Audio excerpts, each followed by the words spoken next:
Salut à toutes et à tous et bienvenue dans cette nouvelle vidéo. J'espère que vous allez bien, pour ma part ça va très bien. Aujourd'hui j'avais envie de consacrer une petite vidéo à toutes les personnes qui vont entrer à l'université ou qui viennent d'entrer à l'université et qui s'interrogent un petit peu sur tous ces changements qu'il faut gérer.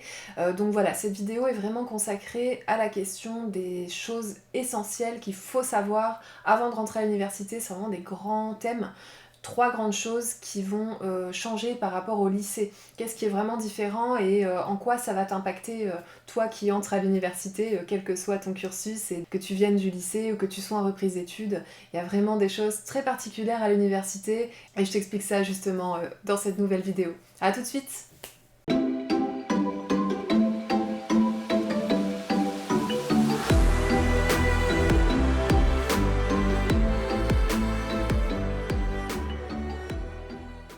Alors aujourd'hui, on discute un petit peu des grands changements qui interviennent lorsqu'on arrive à l'université. Que vous soyez sorti du lycée ou de la prépa ou d'un BTS ou que vous soyez en reprise d'études, si vous êtes nouveau à l'université, je pense qu'il y a un certain nombre de choses qui vont poser question dans votre quotidien et c'est bien de pouvoir un petit peu en discuter parce que vous allez voir que assez vite, vous pourriez vous sentir assez déphasé et ça, c'est pas forcément quelque chose de facile à gérer. Voilà, donc la première chose, c'est la question du temps. La première chose à savoir, déjà quand vous allez entrer à l'université, c'est que vous allez oublier la notion de trimestre. Votre année universitaire va être découpée en 2 semestres et non plus en 3 trimestres. Donc ça c'est important parce que il faut savoir qu'à chaque nouveau semestre, vous allez changer de cours, vous allez changer de rythme, vous allez changer d'emploi du temps. Et ça c'est très important parce que ça veut dire que de septembre à décembre, vous allez avoir un emploi du temps et en janvier, après les examens de la première session, vous allez avoir un autre emploi du temps avec des nouveaux cours. Donc, ce qui veut dire que vous allez avoir des examens qu'on appelle à l'université des partiels au mois de décembre et au mois de mai. Donc ça c'est important, c'est des choses qu'on n'a pas forcément anticipées quand on arrive en septembre. On est habitué à avoir des examens de fin d'année, alors que là, voilà, vous allez avoir à chaque fin de semestre des examens à passer. Par ailleurs, il faut savoir que vous allez avoir de toute façon un planning qui va être complètement éclaté. Donc vous allez avoir à l'université, moi j'étais en sciences humaines, donc en université de lettres, allez, 20 heures de cours maximum par semaine, ça peut varier entre 17 heures et 23-24 heures maximum, mais du coup vous allez avoir pas mal de plages horaires complètes avec des blancs en fait, vous n'aurez pas cours. Donc ça, au départ, vous allez être super content parce que vous allez vous dire que ça va vous donner plein de temps libre, mais en réalité, vous allez vite comprendre que c'est un vrai frein à la scolarité en fait. Il faut savoir que si vous avez cours de 11 h à 13 h 30 et ensuite cours de 17 h à 19 h, ça peut arriver, ça arrive tout le temps en fait, et bien c'est pas évident quand on a rompu après le premier cours de l'après-midi de retourner en cours pour 17 h quand on est rentré à la maison entre deux en fait. Donc ça c'est chouette, c'est cool au départ, mais en fait au fur et à mesure vous vous rendez compte que vous n'avez pas le courage de retourner en cours à 17 h. Vous allez l'avoir au début en septembre, vous allez bien gérer ça au début, mais quand les mois d'hiver vont arriver, que le temps va être pourri, que vous allez arriver dans le métro à l'heure de pointe pour retourner en cours alors que la journée des autres est déjà terminée, là franchement ça va être un gros challenge de passer au-dessus de ça et de vous rendre en cours. Donc c'est hyper important de bien anticiper ça, de combler ces plages horaires qui sont votre pire ennemi en fait et qui pourraient devenir votre meilleur ami si vous arrivez à mettre une séance de sport, à mettre une séance en bibliothèque. Vraiment évitez de rentrer à la maison parce que c'est ça qui va vous tuer en fait. Si vous avez envie de vous faire plaisir à un moment donné, par exemple on est en plein hiver, il pleut, il est 14 h 30 et vous n'avez plus cours jusqu'à 17 h 30, allez vous prendre un petit café, un chocolat chaud, prenez un bon livre, allez vous poser à la cafette, ce sera beaucoup plus constructif que de rentrer à la maison parce qu'il y a 80% de chances, peut-être même plus, que vous ne retourniez pas en cours pour 17 h 30 en réalité. Et en fait ça va vite, on manque des cours, quand on manque un cours, la semaine d'après pour retourner en cours, en fait on se retrouve face au même problème toutes les semaines et on se dit bon bah j'ai déjà dû demander un cours à rattraper, je vais demander le deuxième en même temps, ou voilà. On commence comme ça à comment dire, à négocier avec soi-même et de fil en aiguille, on perd vraiment le rythme et on décroche. Donc anticipez bien ça, c'est super important et tout se passera bien au niveau de l'emploi du temps si vous arrivez à gérer ça correctement. C'est pas non plus insurmontable, mais ça demande vraiment de l'autonomie, donc faites attention surtout. En fait, vos cours vont être aussi très différents d'un semestre à l'autre, puisque à chaque semestre, vous changez de cours, donc c'est plus du tout le planning que vous aviez jusqu'au lycée, avec vraiment toute l'année, le lundi vous avez tel cours, etc.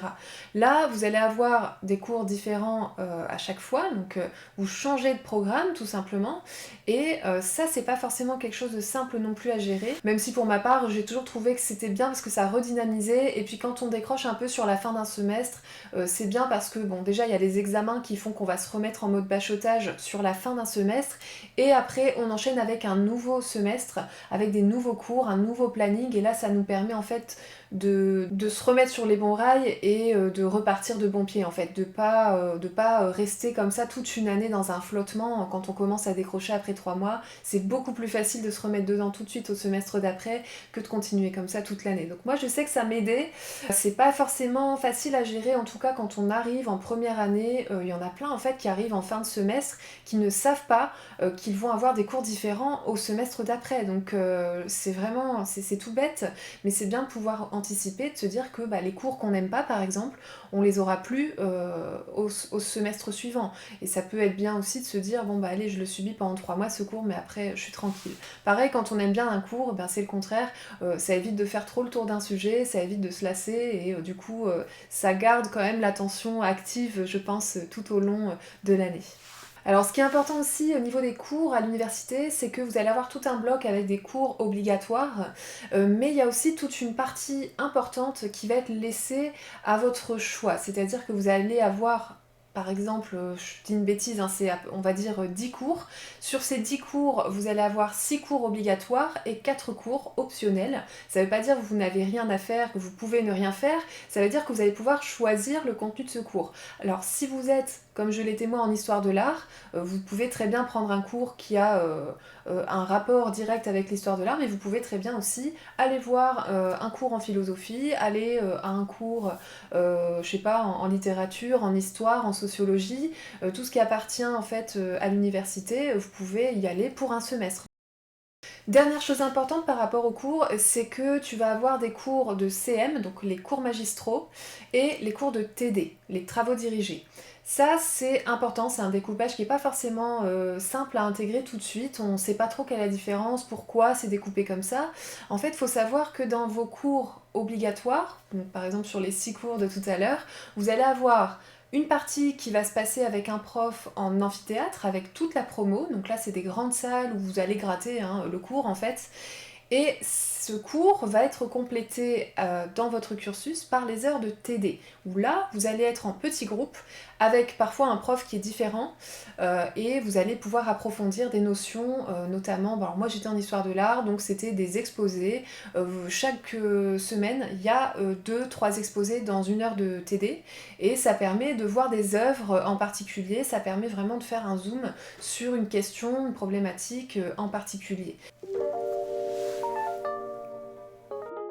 En fait, la vie sociale à l'université, elle est hyper impactée par cette question de l'organisation du temps et des cours. C'est-à-dire que tout va être tout le temps mixé. Vous allez avoir des cours magistraux et des TD qui vont se faire en groupe. Mais le groupe, vous le choisissez pas, c'est l'administration qui va vous mettre dans un groupe. Alors vous pouvez demander des changements, mais ça prend du temps, et puis c'est pas toujours... S'il n'y a pas de justification particulière, votre demande, elle sera pas prise en compte. Donc généralement, ce qui est très embêtant avec ce système-là, c'est qu'on a du mal à se faire des amis. En fait, tout simplement, on est vite tout seul parce que, à moins d'arriver à l'université avec des copains de lycée avec qui on est déjà amis auparavant, mais c'est quand même assez rare, eh bien on se retrouve à l'université à galérer à se faire des amis parce que un jour à telle heure on est en CM avec toute la promo, donc il y a du monde, ça va vite, c'est pas trop le moment de discuter. Sur les pauses entre deux, on va pas toujours dans les mêmes directions parce qu'il y en a un qui va aller à son TD et l'autre qui va aller manger, parce que les TD, par exemple, je sais que nous, en histoire de l'art, il y avait genre 6-8 groupes, donc forcément toute la promo elle est éclatée pendant les heures de TD, ça décale tout le planning. Donc à un moment donné tu vas aller manger et puis l'autre il va aller en cours et vice versa, donc tu te retrouves tout seul à manger, et puis comme tu changes tout le temps de cours, tu te retrouves souvent à devoir recommencer, essayer de trouver quelqu'un de sympa dans le groupe parce que t'as tes cours d'option, donc c'est pas forcément des cours que tu auras choisi en commun avec d'autres. Et ça, c'est vrai que c'est un peu embêtant. Donc ça peut être très perturbant, très déroutant, je pense, quand on arrive. Moi je sais que j'ai passé énormément de temps toute seule à l'université au début, parce que entre deux cours j'avais mon taf, j'étais dans tel groupe, j'avais pris tel cours d'option, et moi j'aimais bien aller un peu dans toutes les directions au niveau des cours d'option, j'aimais bien aller vraiment voir totalement autre chose, et du coup je me retrouvais vraiment seule parfois en cours pendant des moments assez longs. Donc fais attention, gère bien ces trois trucs-là, c'est vraiment l'emploi du temps, la gestion du temps, les cours, le fait que ce soit totalement différent, que tous les semestres tu changes et que tu aies autant de choix au final dans les cours. Et puis la question de la vie sociale qui est en fait qui peut paraître secondaire mais qui est vraiment centrale parce que c'est ça qui te motive à y aller en fait. Et comme tu es tout le temps tenté de pas y aller, la vie sociale, je peux t'assurer qu'elle va vraiment faire la différence dans ta scolarité, dans ta formation à l'université. Pense-y, si tu n'es pas encore à la fac, essaye d'anticiper au maximum ce truc-là, histoire de pas te retrouver trop déphasé, attends-toi justement à ce qu'il y ait pas mal d'adaptations à faire, et je pense vraiment pour le coup que si tu gères bien cette question du temps, des cours et des amis, je pense que tu as 1000 fois plus de chances de très bien t'en sortir parce que les cours à côté, c'est juste, voilà, ça se passera bien, il n'y a pas de raison que ça se passe mal, c'est juste des cours comme tu sais très bien les gérer puisque tu as eu ton bac, et enfin voilà, même si tu es en reprise d'études, les cours c'est quelque chose qui, voilà, ça va revenir, tu vas trouver ton rythme, tu vas trouver ton rythme de croisière, mais tout ce qui est autour, c'est ça qui va te mettre des freins justement, et qui pourrait mettre en péril ta scolarité si tu les gères pas bien parce que comme je le dis depuis le début, t'es tenté de pas aller en cours, et donc à partir du moment où t'as plus tes cours et qu'en plus t'as pas tes potes pour demander les notes, ça commence à faire un peu beaucoup. Donc voilà, essaie de faire attention surtout. Si t'as des questions, n'hésite pas à les poser en commentaire. Si t'as jugé cette vidéo utile et intéressante, n'hésite pas à laisser un like, parce que c'est ça qui permettra d'améliorer le référencement des vidéos et de permettre à un maximum de personnes de la trouver. Voilà, je te remercie pour ton attention, je te souhaite bon courage si tu intègres l'université, et bon courage aussi si tu y es déjà et que tu te sens un petit peu en galère, un petit peu seul. Sache que t'es pas tout seul, tout le monde vit ça, vraiment, t'inquiète pas, c'est normal, ça va aller. Bon courage, salut et à bientôt pour une nouvelle vidéo. Ciao.